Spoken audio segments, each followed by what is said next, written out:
ರಾಜ್ಯದೆಲ್ಲೆಡೆ ನಿರಂತರವಾಗಿ ಮಳೆ ಸುರಿಯುತ್ತಲೇ ಇದೆ. ಇದರಿಂದಾಗಿ ಕೆರೆ ಕಟ್ಟೆಗಳೆಲ್ಲ ಒಡೆದು ಹಳ್ಳ ಹೊಳೆಗಳು ತುಂಬಿ ಹರಿಯುತ್ತಿವೆ. ಪರಿಣಾಮ ಸಾಕಷ್ಟು ಸಾಲ ಸೋಲ ಮಾಡಿದ ರೈತರ ಜಮೀನುಗಳು ಜಲಾವೃತಗೊಳ್ತಾ ಇವೆ. ಹೀಗಾಗಿ ರಂಟೆ ಕುಂಟೆಯಿಂದ ಹೆಂಟೆ ಸಮ ಮಾಡಿ ಭೂಮಿಗೆ ಬೀಜ ಬಿತ್ತಿದ ರೈತನ ಪರಿಸ್ಥಿತಿ ಸಂಕಷ್ಟಕ್ಕೀಡಾಗಿದೆ.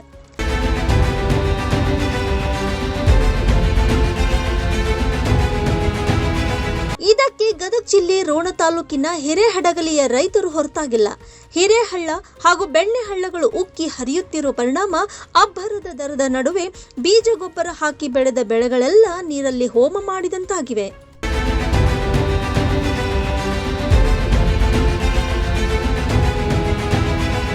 ಗೋವಿನ ಜೋಳ, ಕಬ್ಬು, ಹೆಸರು ಸೇರಿ ಮುಂತಾದ ಬೆಳೆಗಳು ಕೈಗೆ ಬಂದ ತುತ್ತು ಬಾಯಿಗೆ ಬರಲಿಲ್ಲ ಎನ್ನುವಂತಾಗಿವೆ.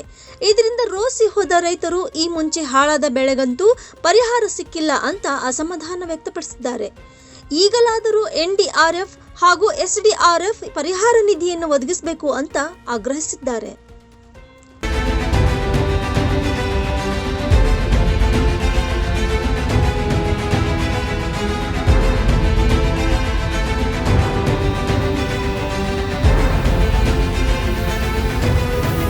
Rise of News, Gadag.